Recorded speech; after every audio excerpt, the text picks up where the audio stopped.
हम देखते हैं 8वीं क्लास के हिंदी के कुछ महत्वपूर्ण प्रश्न। तो देखो इनमें क्या है। बाज जिंदगी भर आकाश में ही उड़ता रहा, फिर घायल होने के बाद वह उड़ना क्यों चाहता था।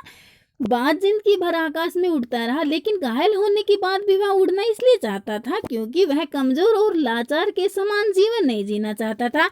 वह स्वेच्छता पूर्वक गगन में विचरण करना चाहता था। वह सांप के समान एक स्थान पर दुबक कर नहीं रह सकता था।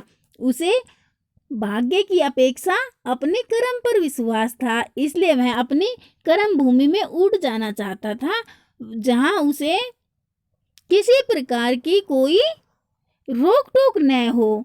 उसे प्रत्येक स्थान पर जानने की पूरी स्वतंत्रता हो। अब हम अगला देखते हैं। इसमें देखो क्या है।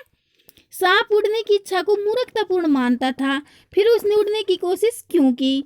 सांप उड़ने की इच्छा को मूर्खतापूर्ण मानता था क्योंकि वह सोचता था कि उड़ने और रेंगने के बीच कोई विशेष अंतर नहीं है, अंत में सबके भाग्य में मरना ही है। लेकिन फिर सांप ने उड़ने की कोशिश की क्योंकि उसके मन में ईर्ष्या उत्पन्न हो चुकी थी। दिल के किसी एक कोने में नील गगन में छिपे आनंद को भोगने का लालच छिपा हुआ था। इसी कारण सांप एक बार आकाश में उड़ना चाहता था ताकि वह भी बाज के समान स्वतंत्रता पूर्वक विचरण कर आनंद का भोग कर सके। अब हम अगला देखते हैं। इसमें देखो क्या है। बाज के लिए लहरों ने गीत क्यों गाया था। तो क्यों गाया। बाज एक साहसी एवं वीर पक्षी था। उसने अपने देश के लिए त्याग एवं बलिदान का कार्य किया था। इन सब से ऊपर उसने घायल अवस्था में भी अपनी हिम्मत नहीं हारी थी। वह हर स्थिति का सामना करना चाहता था। वह भाग्य के सहारे न जीकर अपितु अपने कर्मों के अनुसार भाग्य बनाना चाहता था। शायद इसलिए बाज की मृत्यु पर लहरों ने गीत गाया। अब हम अगला देखते हैं। इसमें देखो क्या है।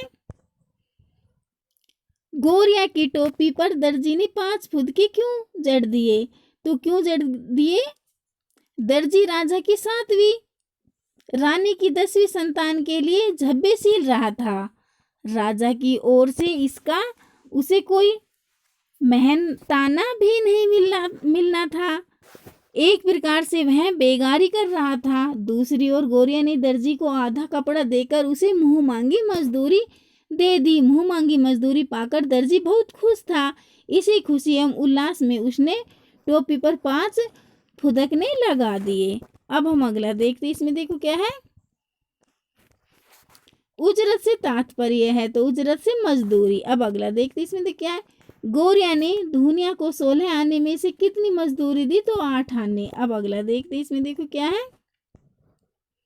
लेखक की यह कौन सी और कैसी यात्रा थी। वह यहाँ कितने वर्ष से था। तो लेखक की यह 9वीं जेल यात्रा थी। वह अहमदनगर के किले में बंदी था। उसे यहाँ आए 20 महीने से भी अधिक समय हो चुका था। अब हम अगला देखते। इसमें देखो क्या है। लेखक के अनुसार भारत माता का स्वरूप कैसा है। तो लेखक के अनुसार भारत माता का स्वरूप। लेखक के अनुसार भारत माता संपूर्ण भारत की मिट्टी, पहाड़, नदियां, जंगल, खेत और भारत की जनता है। भारत माता के स्वरूप में यहाँ रहने वाले सभी लोग आ जाते हैं। उत्तर से दक्षिण और पूर्व से पश्चिम तक की सीमाओं से आबद्ध यह देश ही भारत माता है। अब अगला देखते हैं। इसमें देखो क्या है। हमारा प्राचीन साहित्य समय के साथ नष्ट हो गया है, स्पष्ट कीजिए क्यों। हमारा प्राचीन साहित्य ताड़पत्रों या भोजपत्रों पर लिखा गया था। कागज पर लिखने का प्रचलन बहुत बाद में हुआ था। समय की मार से वह नष्ट हो गया, इसलिए हमारा प्राचीन साहित्य का बहुत बड़ा भाग अब प्राप्त नहीं होता। अब अगला देखते। इसमें देख क्या है। भौतिकवाद के साहित्य के नष्ट हो जाने का क्या कारण है, लिखिए। तो हमारे देश में उपनिषद के बाद भौतिकवाद से संबंधित साहित्य लिखा गया था, जिसे पुरोहित और धर्म के पुराणपंथी स्वरूप में विश्वास रखने वालों ने नष्ट कर दिया था। अब अगला देखते हैं। इसमें देखो क्या है। मक्खन चुराते और खाते समय श्री कृष्ण थोड़ा सा मक्खन बिखरा क्यों देते थे। तो क्यों बिखरा देते हैं।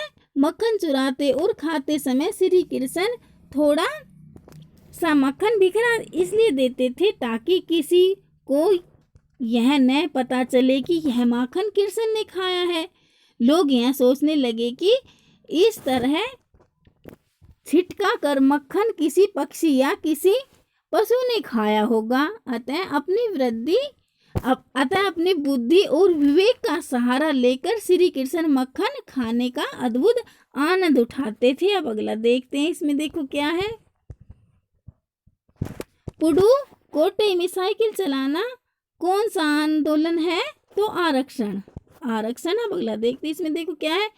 कितनी ग्रामीण महिलाओं ने साइकिल चलाना सीख लिया? तो 1/4 ने।